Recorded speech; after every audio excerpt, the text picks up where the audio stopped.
closed world of billionaire power. You can't throw a brick these days without hitting one. Philanthropic billionaires. One of them has been in the capitalist news cycle. Bill Gates has been in the news recently, not so much for the atrocious spyware-laden Windows 11 operating system, but for his business ties and friendship with the serial child exploiter Jeffrey Epstein. Yet Gates is still treated by the media as some kind of global saviour, a benevolent technocrat, a trusted voice on health, population, food and development. Gates' relationship with Epstein reveals the closed world of billionaire power. According to recently released documents, Epstein first contacted Gates in 2013 to propose a donor-advised fund that would serve as a cloud computing for the giving world. A vehicle to attract the most money any charity has ever had. In quote marks.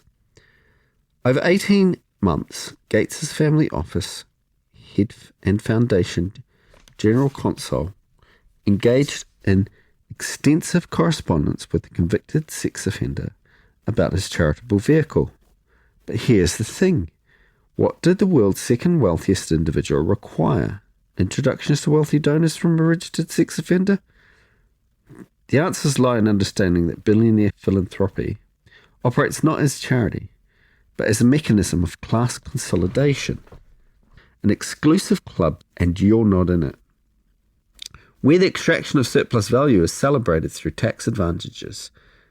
Barry Joseph's son and Epstein, revealing through criminal interaction Bill's conundrum.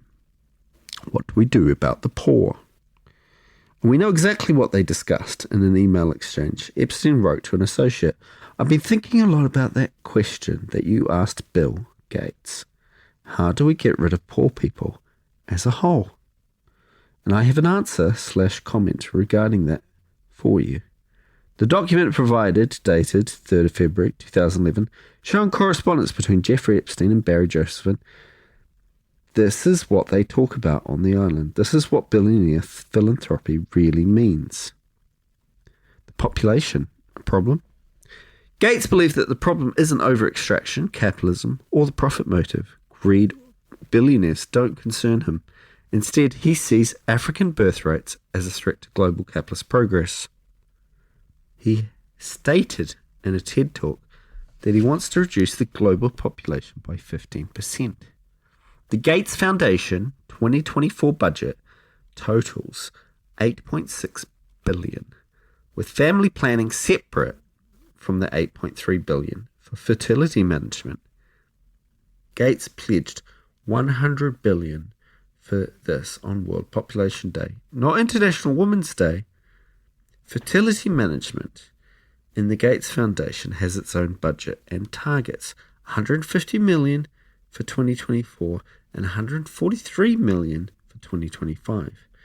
Not through maternal care or improving material conditions, like clinics that could continue afterwards. The money does not flow from the charity to women. It flows from tax-sheltered wealth to pharmaceutical corporations. The Maxwell Precedent: Intelligence and Institutional Power. Robert Maxwell, press tycoon, scam artist, and former Labour MP too, knew how to create institutional power. He had intelligence contacts in Mossad and with the KGB, and he did work for the British intelligence. He also hobnobbed with the Queen, Charles, Thatcher, Mother Teresa, George Bush, all that lot. He was the go-to guy for dirt on the lifestyles of the rich and famous. The Epstein-Gates nexus is modelled on these earlier networks of elite control. Epstein's own operations, his black book of contacts, his mysterious wealth, his lenient 2008 prosecution suggests similar intelligence community protections. The Lolita Express flight logs and island visitors represent not merely criminal activity, but the mechanisms through which the ruling class loyalty is ensured through mutual incrimination. The socialist alternative. Socialists do not oppose access to contraception, nor deny the importance of reproductive choice. On the contrary, we insist that women must be free from the economic compulsion in deciding whether and when to have children. The Gates Foundation model, in which pharmaceutical corporations, backed by billionaire donations and government co-funding, experimented on vulnerable populations, represents the antithesis of reproductive freedom. True reproductive freedom requires the social ownership of pharmaceutical production, democratic control over healthcare priorities, and the elimination of economic coercion in all its forms.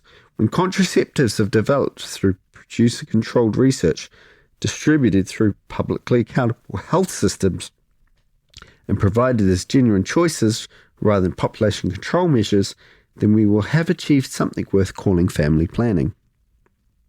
Until then, we must recognise billionaire philanthropy for what it is, the velvet glove of the ruling elite, sanitising exploitation while the iron fist of King Capital maintains its grip.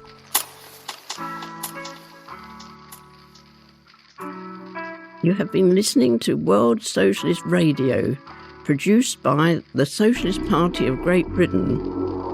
If you would like to find out more, you can visit our website, spgb.net.